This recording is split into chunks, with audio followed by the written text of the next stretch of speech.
Good morning, students. Today we will know about skill, technique and style from Unit 10. Okay. Although these three words seems to be one, but each of them has a different meaning. And this is the topic of our discussion today. First, skill. What is skill? Skill is the learned ability to bring about predetermined results with maximum certainty, often with the minimum outlay of time, energy or both. Skill are proficiency developed through training or experience.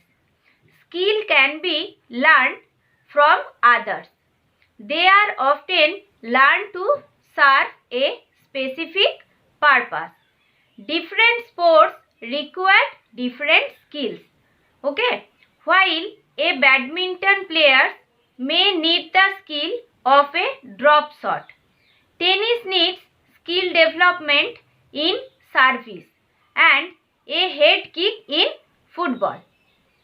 Classifying skill is a difficult task as often what seems to be a single skill is in fact a multi-skill activity. Skills can be classified according to how complex or difficult the movement is. The two different characteristics on the difficult scale are basic and complex. Basic skills and complex skills. Basic skill. Basic skills form the foundation of the more complex skills. These are simple, uncomplicated movements that are generic to most sports. Obviously, one needs to master basic skills before attempting complex skills. Example of basic skills are running, jumping, throwing, catching and striking. Next, complex skill. Complex skills are tougher and include movements requiring higher levels of coordination and control. Most are usually specific to a sport. Example include serving in tennis, throwing the discus in athletics and performing a vault in gymnastics. Most skills are not totally basic or complex, but range between the two. They are somewhere between basic and complex. They include locomotor skills such as running, jumping, hopping, rolling, etc. Next, manipulative skills such as throwing, catching, kicking, dribble, etc. Last is stability skills such as balance, twisting, turning and bending. Sports help develop many skills in the performers. These include first, technical skills. Beginners need to learn the skills by taking part in a variety of sports. Only then can they aim to reach the elite stage. Technical skills are needed to permit specific movements to coordinate a sports action.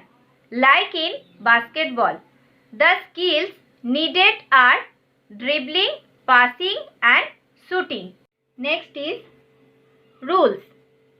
Students learn to officiate at their own games and have to know the rules governing the sports. This allows some of them to let officiate and implement these rules at lower levels of competitions. Next is tactical development. Tactical development. Tactics are the skills required in any game that allow a player or team to effectively use their talent and skill to their best possible advantage. Tactics are plans which are set up for a specific purpose during a performance or match. Next is effective communication.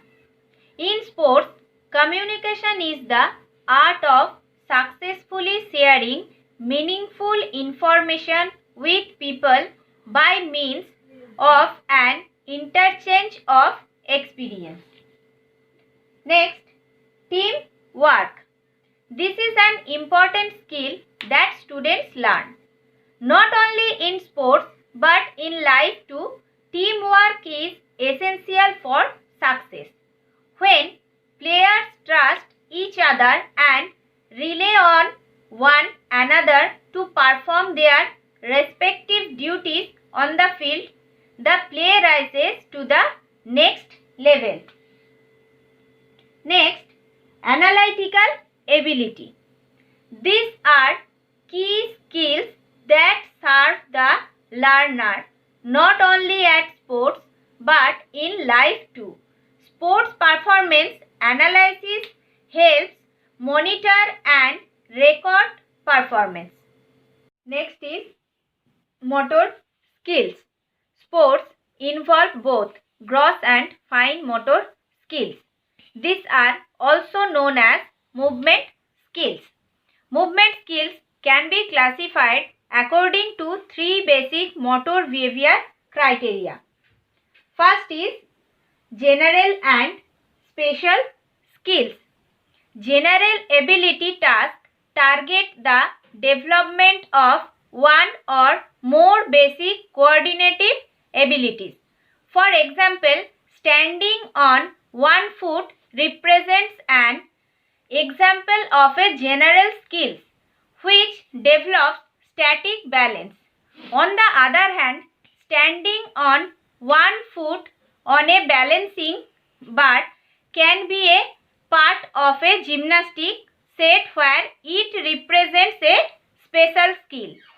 Next, closed and open skills. Closed agility skills have predictable parameters which do not change frequently or rapidly. An example is the gymnastic routine or the set in figure skating. Open skills have unpredictable and unstable parameters which often change.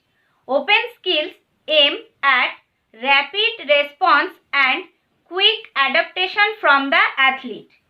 Next is continuous, discrete and serial skills.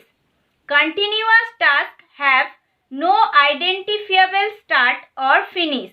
An example is found in cycling, skating or rowing.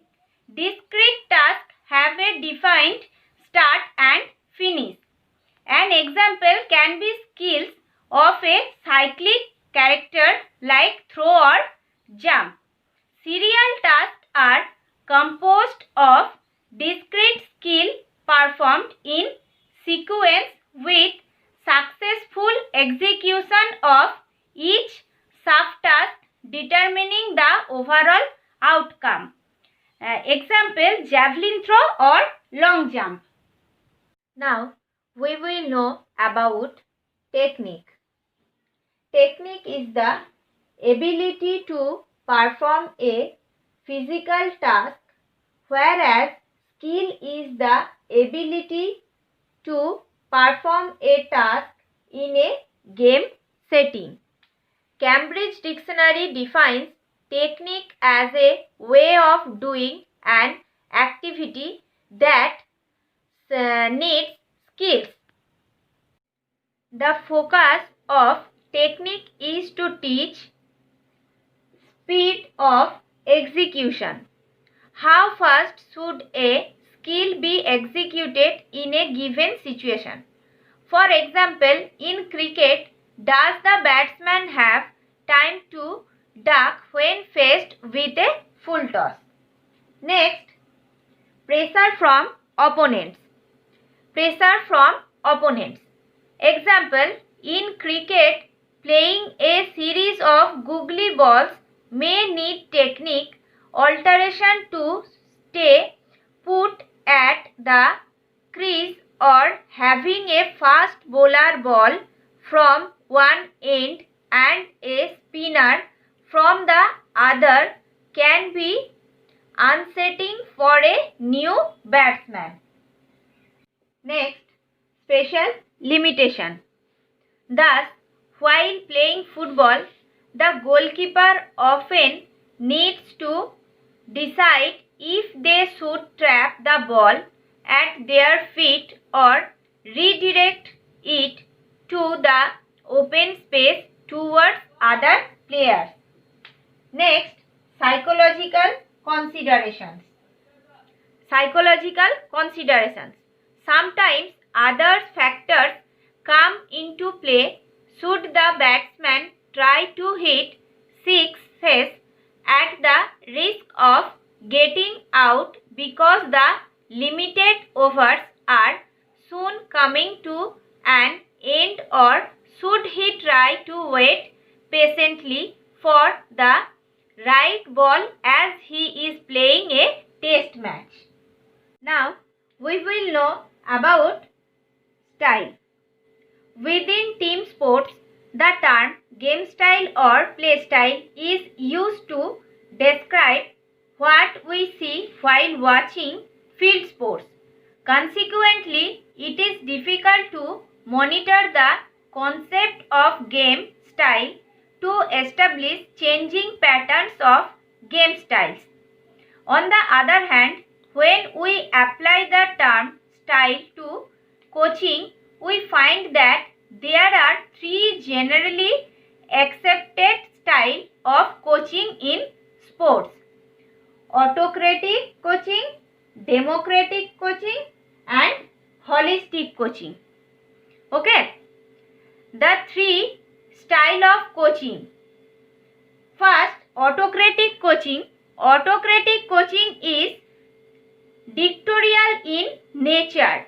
Autocratic coaches make decisions without any input from the players. The coach paints a vision for what needs to be accomplished and accepts total obedience in performance. Next, democratic coaching. Democratic coaching is based on inputs from the athletes while setting goals. This style of coaching is athlete-centered, and the athlete decide their own objectives backed by their coaches.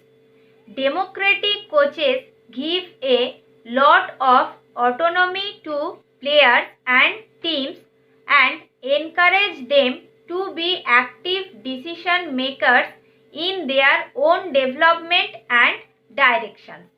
Next is holistic coaching. Holistic coaching based on the basic principle that happy teams tend to do well. Coaches who adopt the holistic style make as few decisions as possible. Thus, the coach provides little instruction and minimal guidance in organizing activities and resolves discipline problems only when absolutely necessary. This style of coaching works best with adult, experienced players. They understand that creativity and self-awareness is the foundations of growth. A lot of relationship building and commitment to each player is what is accepted of the coach in this style of coaching. Okay, that's all for today. Thank you.